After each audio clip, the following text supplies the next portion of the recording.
BNP ১৬ বছর কোথায় ছিল সেটা নিয়ে কান্নাকাটি করা গ্রুপের আক্রমণ আমরা প্রতিদিনই সহ্য করি। কখনো জবাব দেই, কখনো জবাব দেই না। মজার ব্যাপার হইল যে বাংলাদেশে ১৬ বছর ধরে একটা ভয়াবহ মাফিয়াতন্ত্র জেঁকে বসেছিল। আমরা ১৬ বছর আপনাদেরকে ডাকছি আমাদের সাথে জয়েন করার জন্য। আপনারা করেন নাই। এই ১৬ বছরে আমাদের ৫,০০০ এর মতো মানুষ মারা গেছে। যে এই ৫,০০০ এর প্রায় ৫,০০০ যে মানুষ মারা গেছে আমাদের, এর মধ্যে প্রায় ২৩০০ লোককে আইনশৃঙ্খলা বাহিনীর লোকজন ক্রস ফায়ারে মারছে।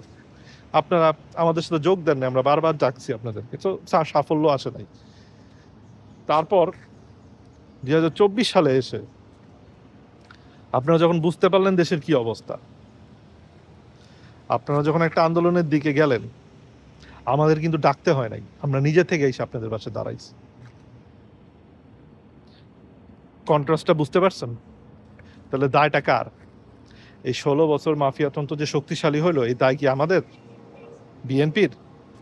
নাকি দায় এইসব পলিটিক্যাল মানুষজনের, যারা এখন ইউনূসের ৫ বছর নিয়ে, ইউনূসের ১০ বছর নিয়ে কান্নাকাটি করতেছে?